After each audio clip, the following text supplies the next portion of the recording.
বিশ্বকাপ বাছাই পর্বের শেষ দুই ম্যাচে চমক হয়ে এসেছেন লোপেজ মাস্তান্তুয়ানো, অপরদিকে জায়গা হয়নি পাওলো দিবালা, এনজো ফার্নান্দেসের মতো তারকার। আগামী 2026 বিশ্বকাপের মূল পর্বে খেলার যোগ্যতা ইতিমধ্যেই নিশ্চিত করেছে টিম আর্জেন্টিনা। তবে মূল পর্বের প্রস্তুতি ম্যাচের দুটো ম্যাচ এখনো বাকি রয়েছে তাদের। প্রতিপক্ষ ভেনেজুয়েলা এবং ইকুয়েডর। সেপ্টেম্বর মাসের 5 এবং 10 তারিখ ম্যাচ দুটি অনুষ্ঠিত হতে যাচ্ছে। তবে এরই মধ্যে 31 সদস্যের স্কোয়াড ঘোষণা করেছে মাস্টারমাইন্ড স্কালোনি, যেখানে চমক হিসেবে নতুন নাম যুক্ত হয়েছে ব্রাজিলিয়ান ক্লাব পালমেরাসে বেড়ে ওঠা স্ট্রাইকার হোসে ম্যানুয়েল লোপেজ। এই মৌসুমে পালমেরাসের হয়ে 42 ম্যাচে 15টি গোল করেছে লোপেজ। লাউতারো মার্টিনেজ এবং আলভারেজের ব্যাকআপ হিসেবে দলে নিজের জায়গা করে নিয়েছেন 24 বছর বয়সী এই ইয়াং স্টার। মাস্তান্তুয়ানো এর আগেও জাতীয় দলের হয়ে খেলেছিল, তবে রিয়াল মাদ্রিদের চান্স পাওয়ার পর তাকে নিয়ে আলাদা হাইপ তৈরি হয়েছিল। এমন ইয়াং ট্যালেন্টকে দলের সাথে রাখার সিদ্ধান্ত নিয়েছেন স্কালোনি, যাতে করে আগামী দিনে আর্জেন্টিনার হয়ে হাল ধরতে পারেন।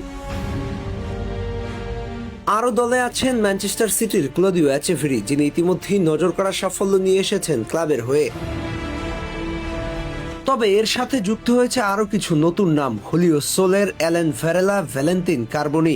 এত চমকের ভেতরে বাদ পড়েছে বেশ কয়েকটি বড় নাম, যে তালিকায় রয়েছে এনজো ফার্নান্দেস, দিবালার মতো নাম। এনজো ফার্নান্দেস মূলত পারফরমেন্সের জন্য নয়, বাদ পড়েছে নিজের খেলা সর্বশেষ ম্যাচে কলম্বিয়ার বিপক্ষে লাল কার্ড দেখায়, যার ফলে এক ম্যাচের জন্য নিষিদ্ধ হয়েছেন তিনি।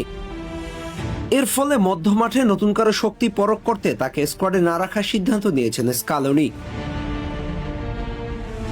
দিবালার স্কোয়াডে না থাকা কিছুটা প্রত্যাশিত। ইনজুরির কারণে অনেকদিন খেলার বাইরে ছিলেন, এখনো সেই ধকল কাটিয়ে উঠতে পারেননি। মাঠে ফিরলেও এখনো জাতীয় দলে ফেরার মতো অবস্থা হয়তো নেই, তাই স্বাভাবিকভাবেই নেই দিবালা।